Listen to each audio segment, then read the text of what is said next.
So good morning to all. இன்னைக்கு எல்லா மாணவர்களும் என்ன பண்ண போறீங்க அப்படின்னா ஐபிஎஸ் எஸ்ஓ ப்ரிலிம்ஸ் எழுதுறதுக்கு தயாரா இருப்பீங்க. ஸோ இது வந்து என்னன்னு பார்த்தீங்கன்னா லாஸ்ட் மினிட் டிப்ஸ் தான். ஓகேவா? ஸோ எல்லாருமே வந்து மைண்டை ஃப்ரெஷ்ஷாக வச்சுக்கோங்க. நீங்க எக்ஸாமை பாஸ் பண்ணிட்டீங்க அப்படிங்கிறது. ஓகேவா? ஸோ இது நார்மல் ப்ரிலிம்ஸ் மாதிரி தான் இந்த எக்ஸாம் நடக்க போகுது. பட் இதுல வந்து என்னன்னு பார்த்தீங்கன்னா கொஸ்டின்ஸ் வந்து என்ன பண்ணிருக்காங்கன்னு பார்த்தீங்கன்னா இன்க்ரீஸ் பண்ணியிருக்காங்க. இங்கிலீஷ்ல 50 கொஸ்டின், மேக்ஸ்ல 50 கொஸ்டின், ரீசனிங்ல 50 கொஸ்டின். இது வந்து ஒரு செக்ஷனல் டைம் அப்படிங்கிறதுனால உங்களுக்கு இங்கிலீஷ்க்கு 40 நிமிஷம், ரீசனிங்க்கு 40 நிமிஷம், குவான்ஸ்க்கு என்ன பண்றாங்க 40 நிமிஷம் கொடுக்குறாங்க. சேம் டைம் நீங்க கவனிக்க வேண்டிய விஷயம் என்னன்னு இதுல இங்கிலீஷ்ல உங்களுக்கு 0.5 மார்க் தான் அப்படிங்கிறது என்ன பண்ணலாம்னு தெரிஞ்சிடும். நீங்க இந்த செக்ஷன்ஸ் எப்படி அப்ரோச் பண்ணணும் அப்படிங்கிறதுக்கு முன்னாடி உங்களுக்கு லாஸ்ட் இயர் கட் ஆஃப் காமிச்சிடலாம் அப்படிங்கிறது என்னோட எண்ணம். ஓகேவா? So majority of the students நீங்க என்ன எழுதுவீங்கன்னு அக்ரிகல்ச்சர் தான் எழுதுவீங்க. லாஸ்ட் டைம் அக்ரிகல்ச்சரோட கட் ஆஃப் என்னன்னு பார்த்தீங்கன்னா எல்லா கேட்டகரிக்குமே 17.75 மார்க் வச்சிருக்கார்கள் அவுட் ஆஃப் 125 மார்க்ஸ். ஓகேவா? அவுட் ஆஃப் 125 மார்க்ஸ் எவ்வளவு வச்சிருக்காங்க? 17.75. இது ஆல் ஓவர் இந்தியா எக்ஸாம் அப்படிங்கிறது என்ன பண்ணிக்கணும், நம்ம தெரிஞ்சுக்கணும். அப்ப அக்ரிகல்ச்சர் ஸ்டூடெண்ட்ஸுக்கு இந்த வருஷம் கொஸ்டின் பேப்பர் மாடரேட்டா வந்தாலுமே ஈஸியா வந்தாலுமே அதிகபட்சம் ஒரு 60 மார்க்குள்ளதான் என்ன இருக்க போகுது, கட் ஆஃப் இருக்க போகுது. அப்ப எந்த செக்ஷனுக்கு நான் எப்படி அட்டன் பண்ணணும் அப்படிங்கறத நான் என்ன பண்ணிக்கணும், தெரிஞ்சுக்கணும். காரணம் என்ன பார்த்தீங்கன்னா நீங்க நல்லாவே எல்லா எக்ஸாம்ஸ் எழுதுவீங்க. ஐபிஎஸ், பிஓ, எஸ்ஓ எல்லாமே எழுதிருப்பீங்க. இதுல 50 கொஸ்டினுக்கு 40 நிமிஷம், ஒரு கொஸ்டினுக்கு 1 நிமிஷம் வச்சா கூட 10 கொஸ்டின் நீங்க என்ன இருப்பீங்க, லேகா இருப்பீங்க. அப்ப நம்ம செலக்ஷன் ஆஃப் கொஸ்டின்ஸ் வந்து ரொம்பவே முக்கியம். ரெண்டாவது விஷயம், நம்ம வந்து எக்ஸாம பாஸ் பண்ணிடுவோம். ஸோ அப்ப அக்யூரேசியா போடணும் அப்படிங்கிறத என்ன பண்ணிக்கணும், அக்ரிகல்ச்சர் ஸ்டூடெண்ட்ஸ் ஞாபகம் வச்சுக்கணும். ஓகேவா? அதே ஐடி வந்தீங்கன்னு பாத்தீங்கன்னா ஹெவி காம்படிஷன் பா. ஏன்னா வந்து எழுதுறது எல்லாருமே என்ன இருப்பாங்க, நிறைய பேர் வந்து படிச்சுட்டு எல்லாமே இருப்பாங்க. ஐடி மேக்ஸிமம் இருப்பாங்க. ஏன்னா இன்ஜினியரிங் ஸ்டூடெண்ட்ஸ் இருப்பாங்க, ஆர்ட்ஸ் ஸ்டூடெண்ட்ஸ் எல்லாருமே என்ன பண்ணிருப்பீங்க, இருப்பீங்க. உங்களுக்கான கட் ஆஃப் என்னன்னு பாத்தீங்கன்னா லாஸ்ட் இயர் 65 வைத்திருக்கிறார்கள் அவுட் ஆஃப் 125. ஓகேவா?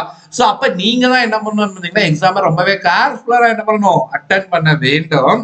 எந்த கொஸ்டின்லையும் தயவு செய்து என்ன பண்ணாதீங்க, உட்கார்ந்துருக்காங்க மீன்ஸ் ஸ்ட்ரக் ஐட்டம் சொல்லிட்டு யோசிக்காதீங்க. டைம் இருக்காது. 50 கொஸ்டின் பார்க்கணும், எந்த கொஸ்டின் எடுக்கணும் அப்படிங்கறத என்ன பண்ணணும், செலக்ட் பண்ண வேண்டும். ஓகேவா? சோ அப்ப இந்த மாதிரி விஷயம் இருக்கிறதுனால உங்க பக்கத்துல ஐடி தான் வருவான் அப்படின்னு என்ன பண்ண முடியாது, சொல்ல முடியாது. அக்ரிகல்ச்சர் ஸ்டூடெண்ட்ஸும் இருக்கலாம். தயவு செய்து எக்ஸாம் முடிச்சுட்டு உங்களோட அட்டம்ப்டையும் அவங்களோட அட்டம்ப்டை என்ன பண்ணாதீங்க, கம்பேர் பண்ணாதீங்க. ஓகேவா?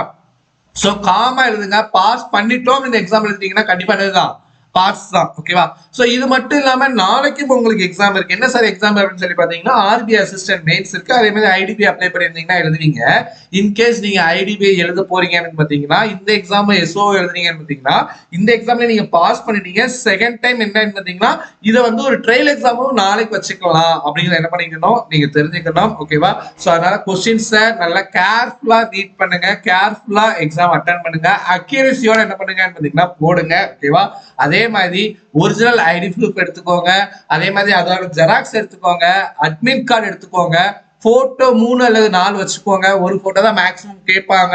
ஆனா நம்ம வந்து ஒரு சேஃப்டி வச்சுக்கிறது தப்பு கிடையாது. ஓகேவா? அதே மாதிரி பெண்ணை வந்து எப்பவுமே, அதாவது நீங்க பிராக்டிஸ் பண்ணிருப்பீங்களே அந்த பெண்ணை எடுத்துட்டு போங்க. புது பெண்ணை எடுத்துட்டு போறோம்னு சொல்லிட்டு எடுத்துட்டு போகாதீங்க. இன்வெஸ்டிகேட்டர் உங்களுக்கு இன்கேஸ் இடையில எக்ஸாமுக்கு வர்ற மாதிரி இருந்தாங்க அதை சைன் வாங்குறதுக்கு முன்னாடியே சொல்லிருங்க, எனக்கு இந்த மாதிரி கொஞ்சம் வாங்கிருங்க, இடையில வந்தா டிஸ்டர்ப் ஆயிரும். பொலைட்டா என்ன பண்ணுங்கன்னு பாத்தீங்கன்னா சொல்லுங்க. ஆர்கியூ பண்ணாதீங்க. ஆர்கியூ பண்ணீங்கன்னா உங்க மைண்ட் வந்து என்ன ஆயிரும் பாத்தீங்கன்னா அப்செட் ஆயிரும். சோ இந்த விஷயத்தெல்லாம் நீங்க என்ன பண்ணீங்கன்னு பாத்தீங்கன்னா பண்ணி நோட் பண்ணிக்கோங்க. கண்டிப்பா எக்ஸாம்ஸ் எல்லாமே கிளியர் பண்ணிருவீங்க. ஓகேவா?